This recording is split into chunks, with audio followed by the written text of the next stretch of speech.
Assalamualaikum sahabat-sahabat yang dirahmati Allah. Hari ini saya akan menceritakan seorang wanita bernama Laras dikenal sebagai perempuan cantik yang suka merebut suami orang. Ia menjalani hidup penuh kesenangan tanpa peduli perasaan istri-istri yang suaminya ia goda. Namun, suatu hari ia meninggal secara misterius di sebuah hotel, ditemukan dalam keadaan mengenaskan. Konon, ia tewas karena ulah seorang istri yang murka. Lanjutkan nonton video ini dengan judul Wanita Cantik Jadi Pelakor. Arwahnya gentayangan mengerikan. Namun sebelumnya saya sarankan untuk menuliskan sholawat Nabi Muhammad agar kelak sholawat ini menjadi saksi untuk mendapat syafaat di akhirat. Like dan subscribe ke channel ini sangat membantu menyebarkan dakwah Islam dan menjadi amal jariah. Laras berjalan anggun di sepanjang lorong pusat perbelanjaan. Matanya berbinar. Bibir merahnya melengkung dalam senyum penuh pesona.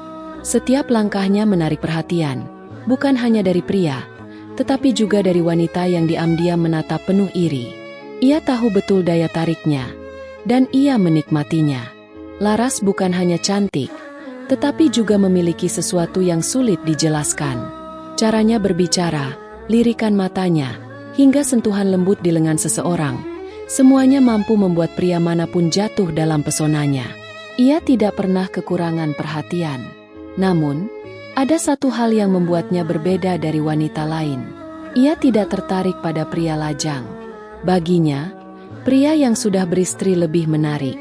Bukan hanya karena stabilitas yang mereka miliki, tetapi juga karena tantangan yang datang bersamanya.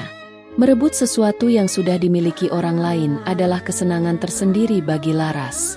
Ia tidak peduli pada air mata seorang istri, tidak peduli pada anak-anak yang kehilangan kasih sayang ayah mereka. Bagi Laras, cinta adalah permainan, dan ia selalu menang. Malam itu, Laras duduk di sebuah restoran mewah, bersama seorang pria yang mengenakan cincin pernikahan di jari manisnya. Mereka berbincang mesra, gelas anggur mereka saling beradu. Sang pria tersenyum. Matanya berbinar seolah lupa bahwa ia memiliki istri yang sedang menunggunya di rumah. Namun, di sudut ruangan, sepasang mata mengawasi. Mata yang penuh kebencian dan dendam. Esoknya, Laras ditemukan tak bernyawa di sebuah kamar hotel. Tubuhnya tergeletak di lantai. Matanya membelalak. Mulutnya sedikit terbuka seolah ingin menjerit. Tetapi tidak ada suara yang keluar. Tidak ada tanda-tanda kekerasan. Tidak ada luka. Hanya raut wajahnya yang penuh ketakutan. Kematian Laras menjadi misteri. Namun, cerita tentangnya belum berakhir. Karena sejak malam itu, teror dimulai. Malam setelah kematian Laras, udara di kota terasa lebih dingin dari biasanya. Angin berhembus melewati celah-celah jendela, membawa bisikan samar yang sulit dipahami. Di rumahnya, Bayu terbangun dengan keringat dingin. Ia duduk tegak di ranjang. Napasnya memburu. Mimpi yang baru saja dialaminya terasa begitu nyata. Ia melihat Laras berdiri di sudut kamar, mengenakan gaun merah seperti terakhir kali mereka bertemu. Bibirnya tersenyum, tetapi matanya kosong. "Laras!" bisik Bayu dalam mimpinya. Wanita itu melangkah mendekat. Tangannya yang dingin menyentuh wajah Bayu, membuat tubuhnya membeku. "Kau masih menginginkanku, bukan?" Suara Laras terdengar seperti bisikan lembut yang menusuk langsung ke dalam kepalanya. Bayu terbangun dengan napas tersengal. Ia menoleh ke sisi ranjang. Istrinya masih tertidur pulas. Tetapi ada sesuatu yang janggal. Aroma parfum khas Laras memenuhi kamar. Aroma yang seharusnya tidak ada di sini. Ia mengusap wajahnya, mencoba menenangkan diri. Di tempat lain, Arman mengalami hal yang sama. Dalam mimpinya, Laras duduk di atas dadanya. Rambutnya tergerai liar. Wajahnya begitu dekat. Tetapi ada sesuatu yang mengerikan dalam senyumnya. "Aku masih di sini, sayang," bisik Laras. "Kau tidak bisa lari dariku." Arman terbangun dengan jeritan tertahan. Matanya membelalak menatap langit-langit. Jantungnya berdebar kencang. Semua pria yang pernah terlibat dengan Laras mengalami mimpi yang serupa. Mimpi yang tidak seharusnya hanya sekadar mimpi. Malam itu, Rina duduk di ruang tamu, menatap layar ponselnya dengan gelisah. Suaminya, Bayu, Sudah beberapa hari ini berubah. Ia menjadi pendiam, sering melamun, dan lebih sering tidur larut malam. Ada sesuatu yang terasa janggal, tetapi Bayu selalu menghindari pertanyaan Rina. Ketika Rina hendak naik ke kamar, langkahnya terhenti. Ia mendengar suara samar dari kamar tidur. Seperti seseorang sedang berbicara dengan pelan. Ia menempelkan telinganya ke pintu. "Laras, jangan." Suara Bayu terdengar gemetar. Jantung Rina berdegup kencang. Nama itu, nama yang sudah lama ia curigai. Dengan tangan bergetar, ia membuka pintu perlahan. Bayu duduk di ranjang. Matanya kosong menatap ke sudut kamar. Bibirnya bergerak, seolah berbicara dengan seseorang. Namun ruangan itu kosong. Rina melangkah masuk. Tubuhnya terasa dingin seketika. Ada sesuatu di sana. Ia tidak melihatnya, tetapi ia merasakannya.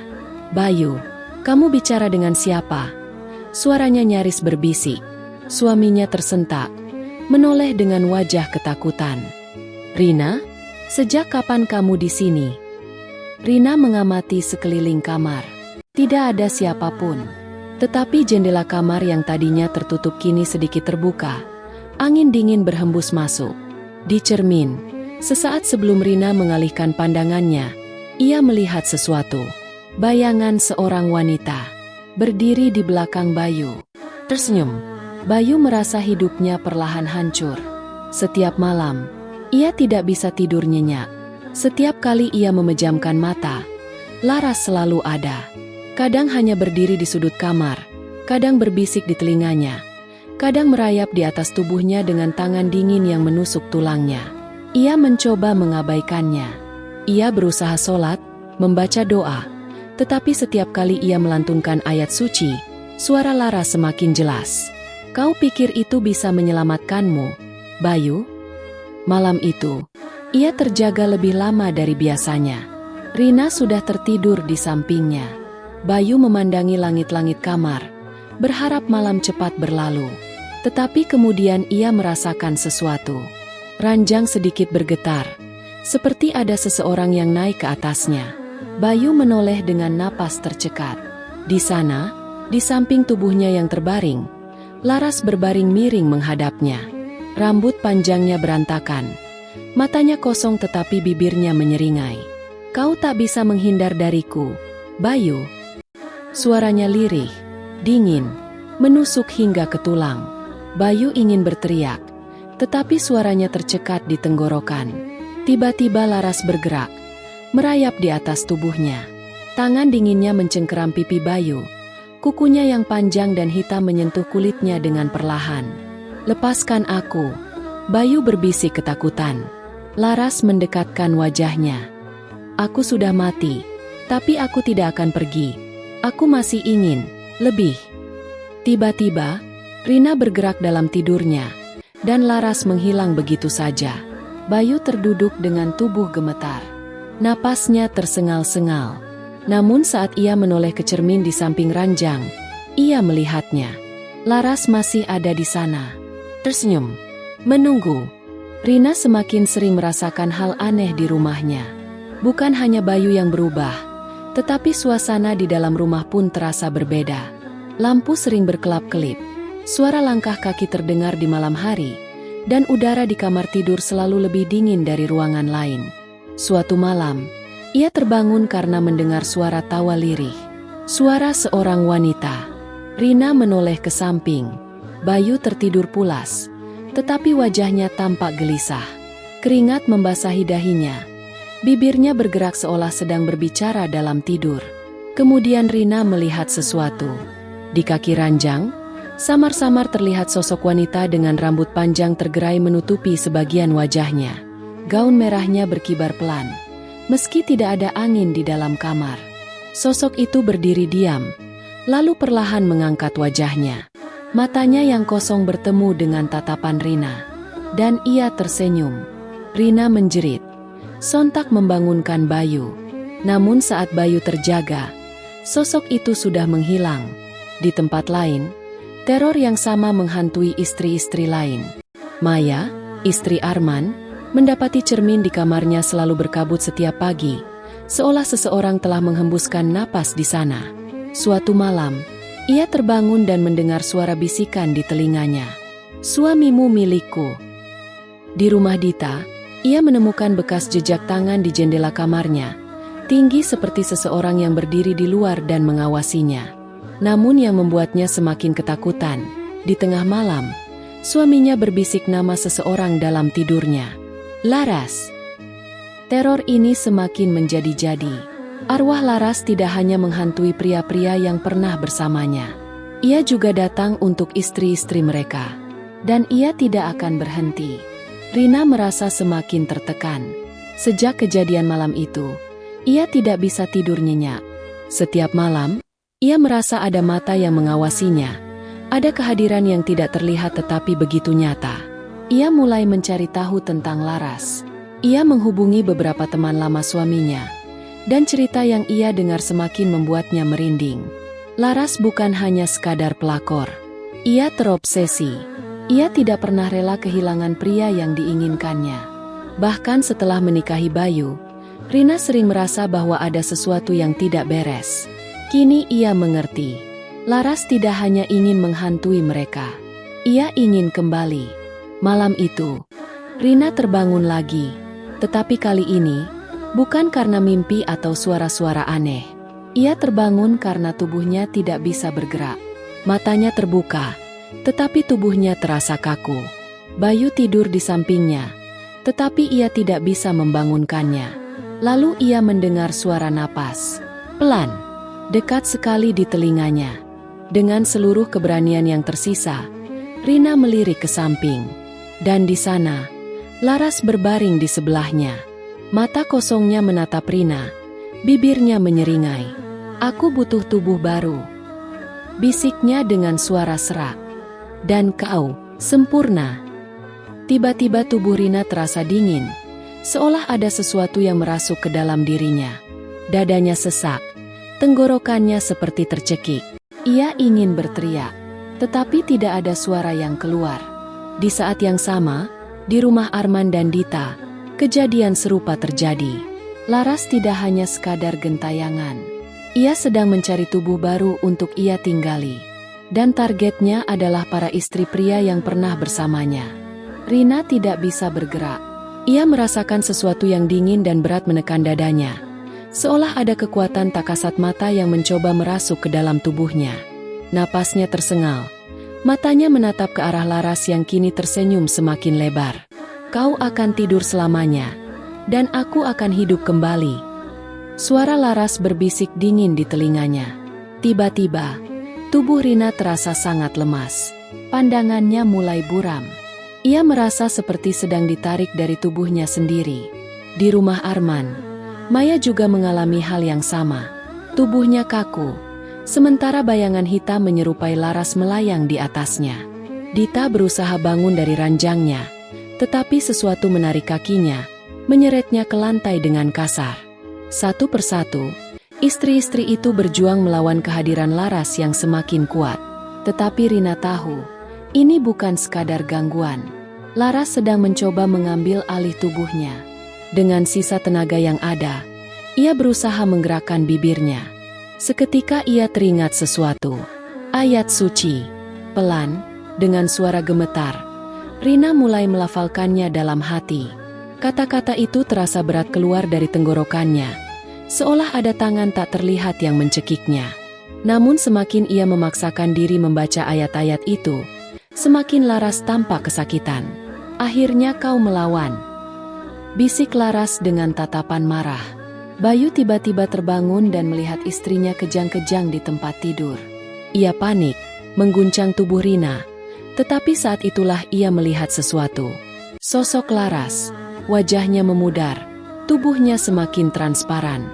Laras berteriak marah, meronta seolah ada kekuatan yang menariknya pergi. Di rumah yang lain, Maya dan Dita juga terselamatkan di detik-detik terakhir. Tubuh mereka terlepas dari cengkeraman bayangan hitam yang hendak merasuki mereka. Dan saat Laras lenyap, malam pun kembali sunyi. Namun sebelum menghilang sepenuhnya, suara Laras berbisik di telinga Bayu.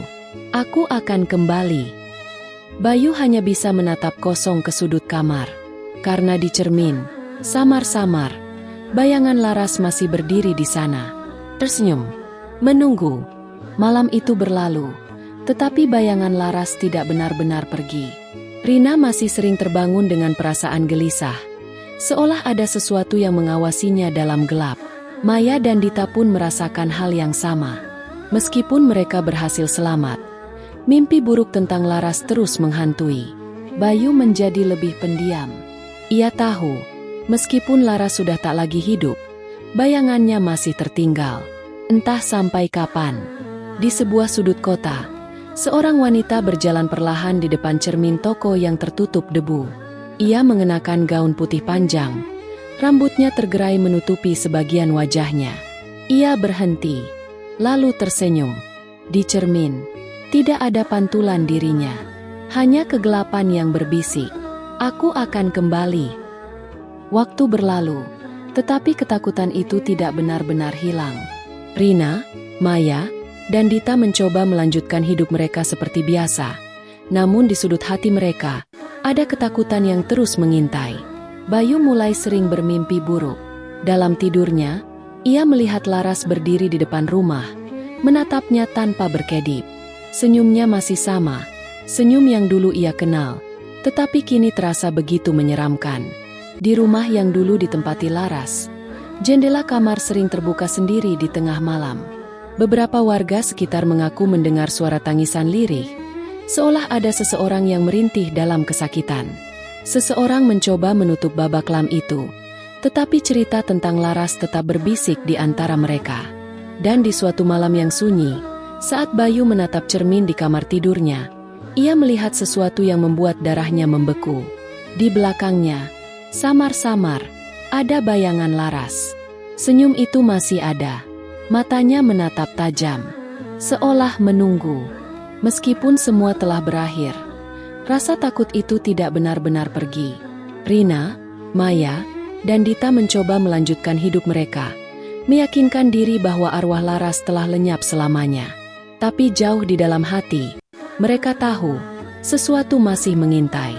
Bayu tidak pernah lagi berbicara tentang Laras. Namun, setiap malam, ia selalu merasa ada sepasang mata yang memperhatikannya dari sudut kamar. Kadang, terdengar suara lirih memanggil namanya. Di rumah kosong tempat Laras dulu tinggal, kejadian aneh masih terjadi.